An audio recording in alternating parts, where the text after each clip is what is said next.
नमस्कार। आप देख रहे हो भव्याश्री न्यूज और मैं हूं आपके साथ आदित्य। कौन बनेगा करोड़पति के मंच पर 23 अगस्त को हॉट सीट पर विराजमान हुए थे मितेश दामजी नंदू। देखिए, इनका तस्वीर हम आपको स्क्रीन पर दिखा रहे हैं, जो कि कच्छ गुजरात के रहने वाले हैं। इनके विषय में हम आपको बता दें कि ये स्टॉक मार्केट में ट्रेडिंग करते हैं।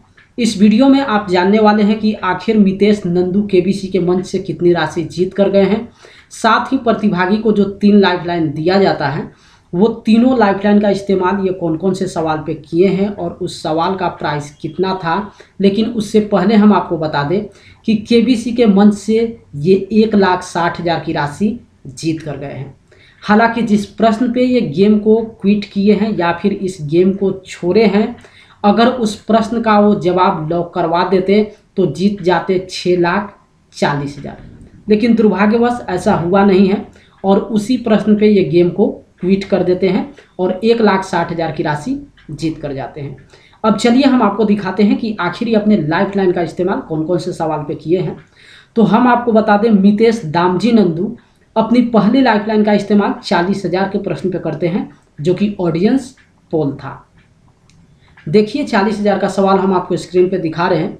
मौर्य साम्राज्य की राजधानी पाटलिपुत्र किस वर्तमान राज्य में स्थित थी? 4 ऑप्शन है। ए बिहार, बी पंजाब, सी केरल और डी त्रिपुरा। तो इस प्रश्न का इनके पास सही जवाब नहीं मालूम था, इसी को लेकर ये ऑडियंस पोल का इस्तेमाल करते हैं। और जैसा कि देखिए आप स्क्रीन पे देख रहे हैं, ऑडियंस के द्वारा सबसे ज़्यादा जिस ऑप्शन को वोटिंग दिया गया था वो था ऑप्शन ए, यानी कि बिहार। इस तरीके से ये ऑप्शन ए को लॉक करवाकर जीत जाते हैं 40,000। उसके बाद दूसरे लाइफलाइन का इस्तेमाल करते हैं 80,000 के प्रश्न पे, जो कि डबल डिप था। देखिए, 80,000 का सवाल हम आपको स्क्रीन पे दिखा रहे हैं।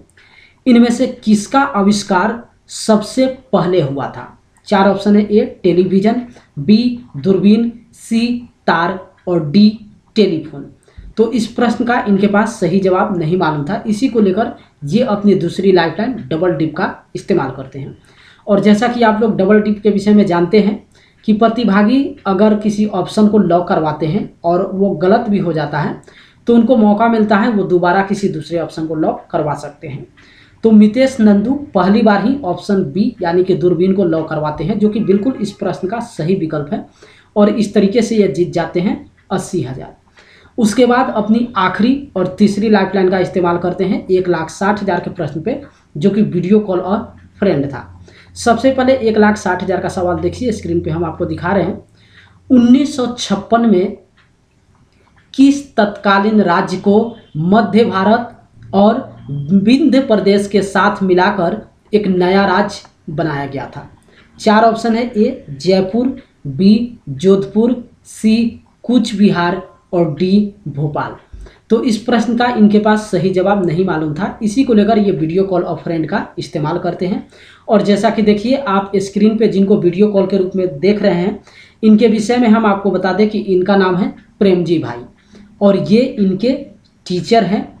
और इनके तरफ से ऑप्शन डी यानी कि भोपाल को लॉक करवाने के लिए सजेशन दिया गया था, लेकिन उसके बावजूद भी ये 100% श्योर नहीं थे। लेकिन फिर उसके बाद जो है मितेश दामजी नंदू ऑप्शन सी यानी कि भोपाल को लॉक करवा देते हैं और जीत जाते हैं 1,60,000। उसके बाद बारी आती है 3,20,000 की। और जैसे ही महानायक अमिताभ बच्चन 3,20,000 का प्रश्न पढ़ते हैं, ऑप्शन देने से पहले ही मितेश नंदू हूटर बजा देते हैं।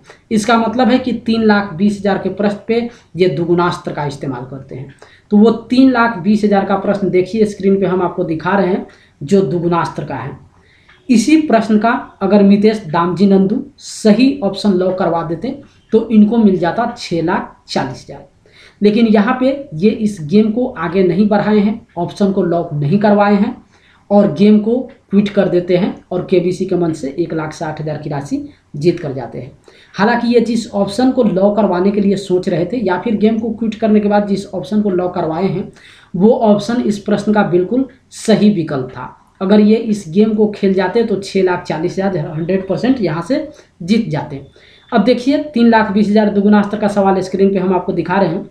संसद में इनमें से किस लोकसभा निर्वाचन क्षेत्र का प्रतिनिधित्व एक फिल्मी सितारा नहीं करता या करती है?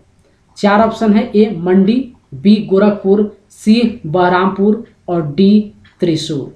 तो इस सवाल का इनके पास सही जवाब नहीं मालूम था, इसी को लेकर ये गेम को क्विट कर देते हैं और 1,60,000 की राशि जीत कर जाते हैं। लेकिन जैसा कि आप लोग जानते हैं कि गेम को क्विट करने के बाद ऑडियंस को इस प्रश्न का सही जवाब बताना होता है। तो मितेश दामजी नंदू अपने आधार पे ऑप्शन सी यानी कि बहरामपुर को लॉक करवाते हैं, जो कि बिल्कुल इस प्रश्न का सही विकल्प है। अगर ये इस ऑप्शन को लॉक करवा दिए होते तो यहाँ पे इनको 3,20,000 इस प्रश्न की तो राशि मिल ही जाती और साथ में एक्स्ट्रा बोनस मिल जाता 3,20,000, यानी कि ये जीत जाते 6,40,000। लेकिन दुर्भाग्यवश ऐसा हुआ नहीं है और इसी 3,20,000 दुगुनास्त्र वाले प्रश्न पे ये गेम को ट्वीट कर देते हैं और कौन बनेगा करोड़पति के मंच से 23 अगस्त को ये 1,60,000 की राशि जीत कर जाते हैं।